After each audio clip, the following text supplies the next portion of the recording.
ఎటువంటి ఉద్యోగ భద్రత లేదు. కరోనా లాంటి విపత్కర పరిస్థితుల్లో ప్రాణాలకు తెగించి మా కుటుంబాలు సైతం పక్కన పెట్టి మా ఆరోగ్యాల్ని పక్కన పెట్టి మేము ప్రజల ప్రాణాల కోసం రోగుల ఆరోగ్యం కోసం కష్టపడ్డాము. అటువంటి కష్టాన్ని కూడా ఈరోజు ప్రభుత్వం గుర్తించకుండా మా జీతాలను మమ్మల్ని ఆకలి కడుపు మంటతో నేడు ఈరోజు ఈ ఎండల్లో మగ్గేటట్టు నిల్చోబెట్టింది ప్రభుత్వం.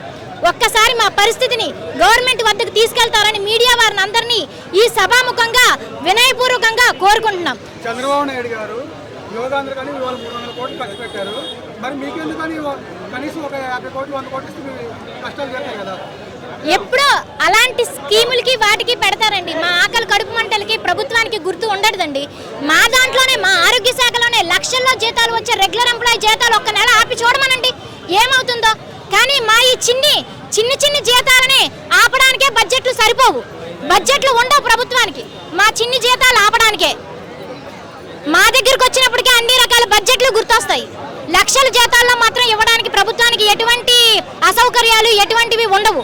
మా వరకు మాత్రమే ఇలాంటి సౌకర్యాలు కల్పించడానికి కూడా అసలు ఎటువంటి బడ్జెట్లు ప్రభుత్వానికి ఉండవు అని చెప్పుకుంటూ వస్తారు.